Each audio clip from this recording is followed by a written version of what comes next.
Hi hello అండి, welcome to our channel. అది మామిడికాయ వంకాయ పచ్చడి కోసం అండి. మామిడికాయ ముక్కలు, పచ్చిమిరపకాయలు, కొంచెం కొత్తిమీర, చిన్న అల్లం ముక్క,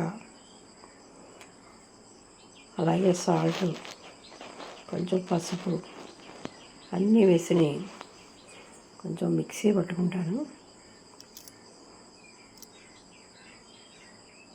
చూడండి, అలా మిక్సీ పెట్టుకుంటే అలా వస్తుంది. అలాగే వంకాయ ముక్కలు నేను బాయిల్ చేసి పెట్టుకున్నాను. ఆ ముక్కలు కూడా దీంట్లో వేసుకుని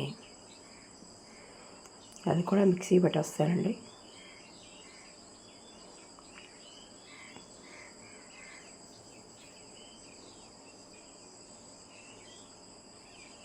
అది కూడా మిక్సీ పెట్టేసుకుంటే కొంచెం పేస్ట్లా అవుతుంది. మన స్టవ్ మీద కళాయి పెట్టుకుని మినపప్పు, ఎండుమిరపకాయలు, కొంచెం ఇంగువ వేసుకుని పోపు బ్రౌన్ కలర్లోకి వచ్చాక ఈ పేస్ట్ అంతా కూడా ఆ కళాయిలో వేసుకోవాలి. ఇది చాలా అంటే చాలా టేస్ట్గా ఉంటుందండి. ప్రతి ఒక్కరూ ట్రై చేయండి, లైక్ చేయండి, సబ్స్క్రైబ్ చేయండి. నమస్తే.